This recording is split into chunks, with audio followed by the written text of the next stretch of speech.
Looking back on my school days, it is extraordinary how different attitudes towards discipline were from those we hold today. What would now be considered unacceptable was, at the time, regarded as an ordinary part of school life.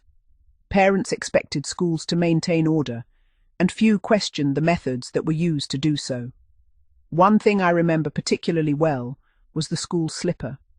Surprisingly, slipperings were not normally entered into the official punishment book because they were not considered serious enough to warrant a formal record. Only canings were usually recorded. This meant that many extremely hard slipperings passed without any official documentation, leaving little evidence of just how frequently they occurred. Some of the female teachers could administer a remarkably severe slippering. In the gymnasium, where boys were often dressed only in thin PE shorts, the punishment could be especially painful. I vividly remember occasions when a teacher would step back several paces before delivering each stroke with considerable force.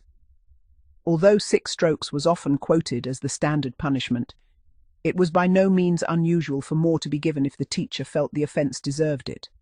The effect was obvious. Boys would return from these punishments with their faces glowing crimson, desperately trying to maintain their composure. Many bit their lips or blinked rapidly in an effort to stop themselves crying. Some succeeded, while others struggled to hide their tears. There was little sympathy from classmates, as everyone knew that tomorrow it might easily be someone else's turn. Curiously, this often contrasted with boys who had received the cane. Because canings were officially recorded, there was an air of greater formality surrounding them. Yet I often saw boys return to the classroom wearing a rather smug smile, behaving as though the punishment had hardly affected them. As a younger pupil, this puzzled me enormously. I had always assumed that the cane must be far more painful than the slipper. Only later, when I reached senior school, did I discover the truth. The cane was indeed the more severe punishment, particularly when it was administered before the rest of the class. In those circumstances, the physical pain was accompanied by the embarrassment of standing before one's classmates, knowing that every eye was watching. Many boys later admitted that the humiliation was often remembered longer than the pain itself.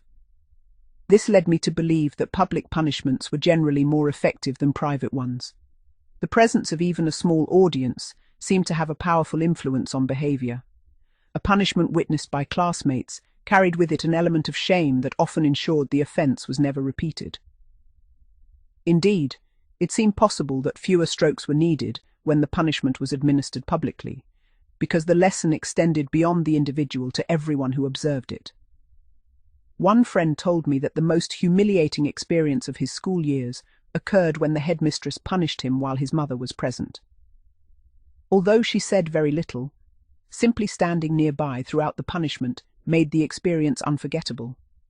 He often remarked that it was not the physical pain he remembered most vividly, but the embarrassment of being disciplined in front of a parent. The official punishment books themselves reveal surprisingly little about everyday school discipline. After infant school, they generally recorded only canings. Earlier infant school records occasionally mentioned children being smacked, although this might have been done with a ruler rather than by hand. A far more revealing source of information was often the school's logbook. Headmistresses frequently noted occasions when they had administered the slipper, even though these entries were intended as internal records rather than official reports.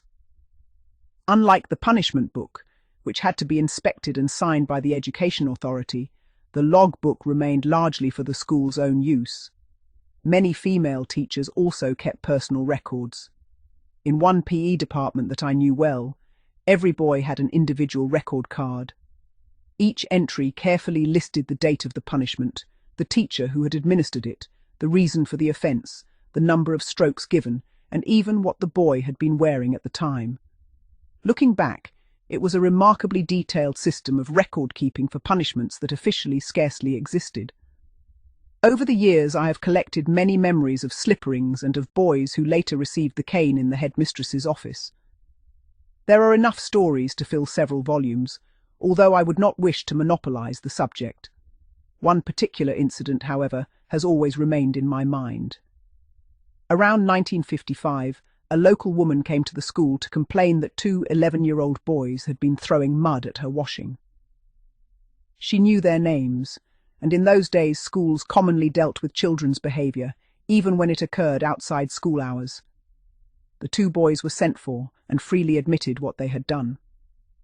The headmistress listened quietly before informing them that each would receive 3 strokes of the cane across the seat of the trousers. The complainant had been invited into the office for tea while the matter was discussed. Once the decision had been made, the headmistress politely suggested that she might prefer to leave before the punishment was carried out. To everyone's surprise, she declined. Calmly sipping her tea, she explained that she had seen many boys punished during her lifetime and saw no reason to leave now. The headmistress explained that the cane was normally applied directly to the bare buttocks rather than over clothing. Even this made no difference. The woman remained seated without the slightest sign of discomfort or embarrassment. The punishment proceeded exactly as described.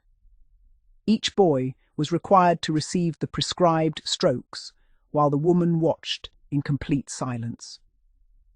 Throughout the entire episode, she neither flinched nor commented.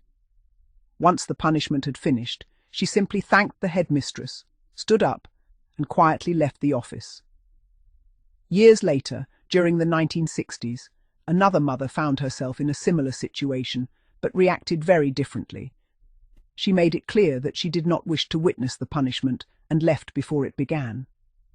She believed the boys would be caned over their trousers, although in reality, the punishment was administered over their underpants instead.